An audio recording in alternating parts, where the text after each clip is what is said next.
क्या हुआ इस औरत के साथ जो इसे काबे के सामने खड़े होकर भी काबा दिखाई नहीं दिया।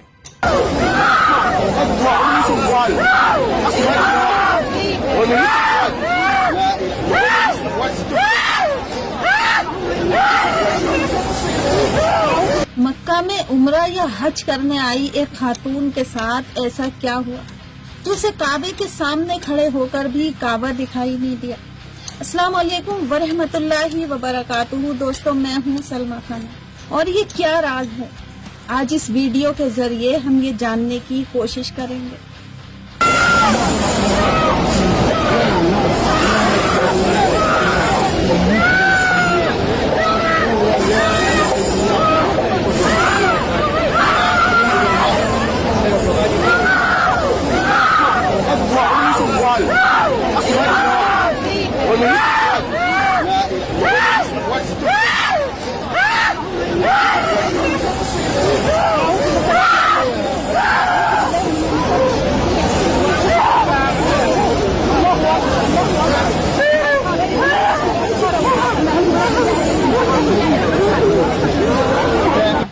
कि मैं अजीब मेरे साथ मामला हुआ। मैं हज पे गई और जब हरम में दाखिल हुई तो मुझे काबा नज़र नहीं आया, हरम शरीफ नज़र नहीं आया। सबको नज़र आ रहा था, बस मुझे नज़र नहीं आ रहा था और मैं बहुत मुझे समझ नहीं आई और मैं ऐसे ही लौट आई और बाकी सबको नज़र आया, सबने सब किया, मुझे नज़र नहीं आया। और हम इस चीज़ को लेके बहुत परेशान हूँ कि ये क्या मामला था और मुझे क्यों नज़र नहीं आया। उस पर उस टाइम के जो मेज़बान थे उन्होंने कहा कि ये ऐसी कौन सी आपकी ज़िंदगी का ऐसा वाक़या या ऐसी चीज़ है, आपसे ऐसी कौन सी खता या गलती हुई है कि जिस पे अल्लाह ताला और रब आपसे इतना नाराज़ हो गया। तो पहले तो खातून ने कोई जवाब ना दिया, लेकिन बाद में जब उस प्रोग्राम के हवाले से उस खातून को उससे डिटेल गुफ्तगू की गई तो उसने एक गुनाह का इतराफ़ किया। वो गुनाह ये था कि वो औरत का पेशा था मुर्दों को नहलाने का, मैयत को गुस्ल देने का। अब मैंने पहले वो अल्फाज इसलिए बोले कि आम ज़ुबान में हम लोग ये कहते हैं कि मुर्दों को नहलाने वाली गई है, मैयत को गुस्ल देने का काम वो खातून करती थी। और एक फैमिली थी, उनमें भाई इकट्ठे रहते थे। एक भाई और भाभी का इंतकाल हो गया अचानक, किसी एक्सीडेंट में हुआ और उनके 2 बच्चे थे, बेटा या बेटी। तो इन्होंने जब वो मियाँ बीवी का इंतकाल हुआ, ये इस खातून को गुस्ल दे रही थी, तो उन्होंने कि जो दूसरे अजीज़ो अकारब थे, चचा चचियाँ वगैरह, उन्होंने इस खातून को एक तावीज़ दिया और कहा कि दौरान गुस्ल तुम इस खातून के मुंह में दबा देना, जो मैयत थी उसके मुंह में दबा देना। अच्छा, उसको काफ़ी पैसों का लालच दिया और वो लालच में आ गई। उसने उसके मुंह में दबा दिया वो तावीज़।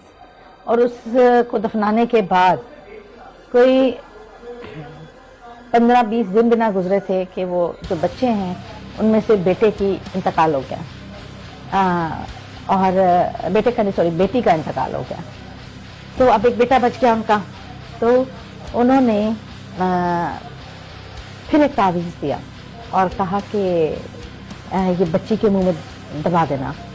तो वो उसने फिर पैसे के लालच में ये कर दिया और महीने के बाद उस बच्चे का भी इंतकाल हो गया। मतलब उस बच्चों का पूरा ख़ानदान ख़त्म हो गया और उसके इवज़ जितनी जायदाद और दौलत थी और वो बाकी भाइयों में तकसीम हो गई।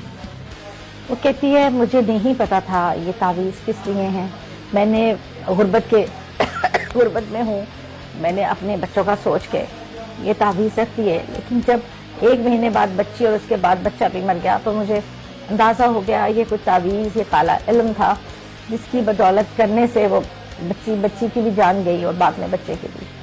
तो इन्होंने कितना घनौना काम उनसे कराया। तो ये सुनकर तो वो जो आलम थे उन्होंने उनको कहा कि ये इतना बड़ा जुल्म और गुनाह आपके हाथ से हो गया है।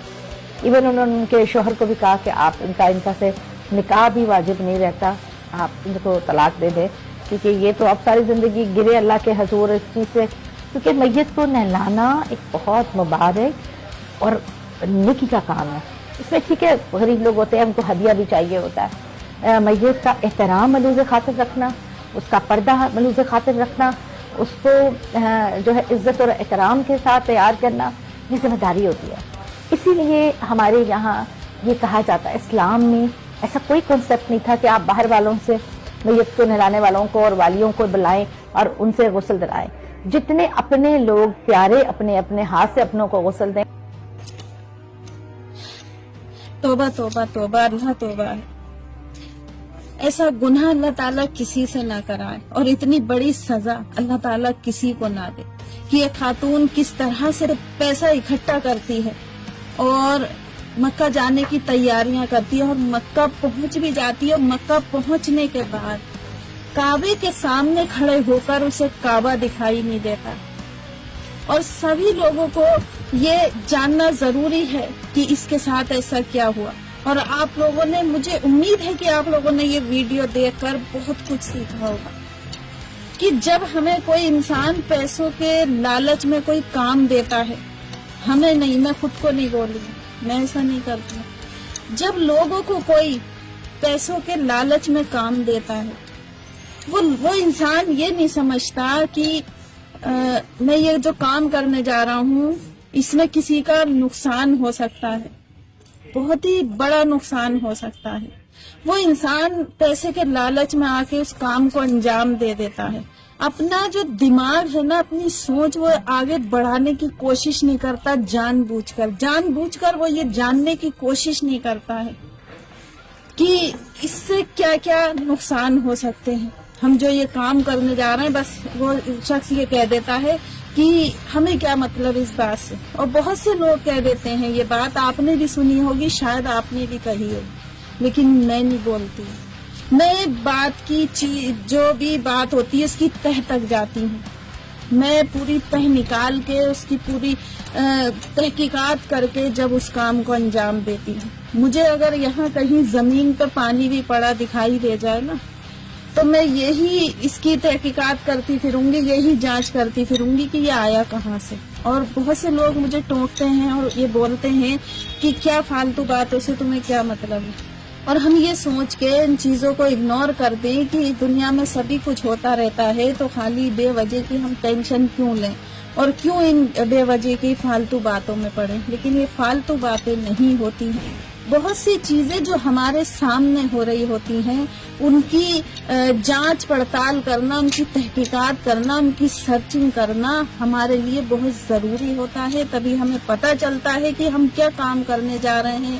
اور ہمیں کس کام کو، جس کام کو بھی ہم انجام دینا ہے اس کے نتیجے کیا نکلیں گے، اس کے جو سائیڈ ایفیکٹ ہیں وہ ہمارے اوپر تو نہیں پڑیں گے، ہمیں کوئی نقصان تو نہیں ہوگا کہ آج ہم دنیا والوں کی نظروں میں اچھے ہیں، چلو ہم نے پیسہ لے لیا، پیسہ لینے کے بعد ہم امیر بن گئے، ہم نے کام کیا، پیسہ لیا، ہم نے یہ نہیں دیکھا یہ کام کون سا ہے، تو ہم اللہ کی نظر میں تو اچھے نہیں ہیں نا، اللہ کی نظر میں تو گنہگار ثابت ہو گئے، ہمارے نام اعمال میں ہمارے گناہ لکھ دیے گئے، ہماری جو فائل ہمارے نام کی بنی ہوئی ہے وہاں پر صاف صاف ہمارے گناہوں کو لکھ دیا جاتا ہے کہ ہم نے کہاں کہاں کون کون سے برے کام کیے ہیں۔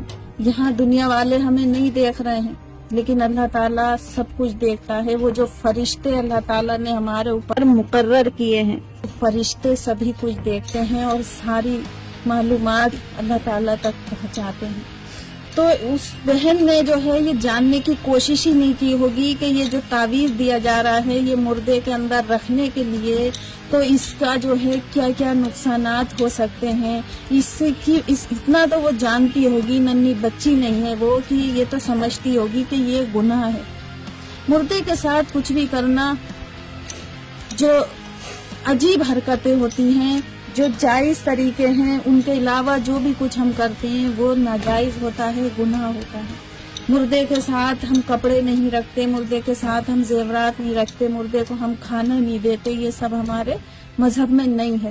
تو پھر جب کسی نے تعویذ دیا اس کے اندر رکھنے کے لیے تو اس نے کیوں رکھا؟ بعد میں اس عورت نے یہ کہہ دیا کہ مجھے پتہ نہیں تھا کہ ایسا ہو جائے گا۔ تو اللہ تعالیٰ نے دماغ سب کو دیا ہے اور دماغ کا استعمال کرنا سب کو چاہیے، इस्तेमाल नहीं करेंगे तो इसका हिसाब देना पड़ेगा। ज्यादा इस्तेमाल करोगे, बेफालतू इस्तेमाल करोगे, उसका भी हिसाब देना पड़ेगा।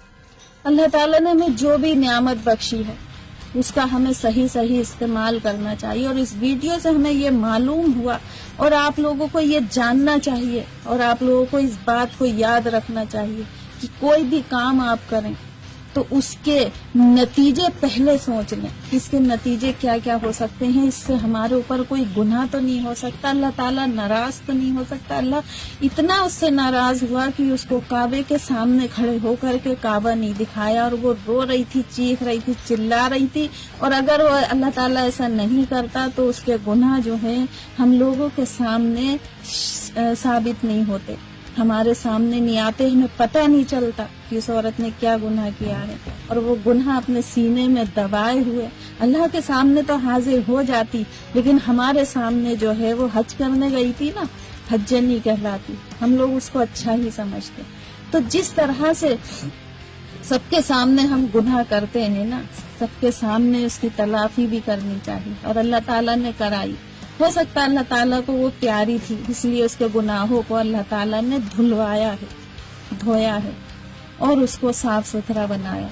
तो ये चीजें सबके साथ नहीं होती, अल्लाह ताला की रहमत हर किसी के साथ नहीं बरसती। तो इसलिए जो है इन बातों का बहुत बहुत बहुत ख्याल रखें कि कोई भी ऐसा अनजाने में भी काम ना करें जिससे दूसरे इंसान को आपकी तरफ से नुकसान हो और आप गुनाह के हकदार हैं। तो दोस्तों आज की वीडियो में बस इतना ही, कल फिर किसी दूसरी वीडियो के साथ हाजिर होंगे। अपना और अपनों का ख्याल रखें। अल्लाह हाफिज।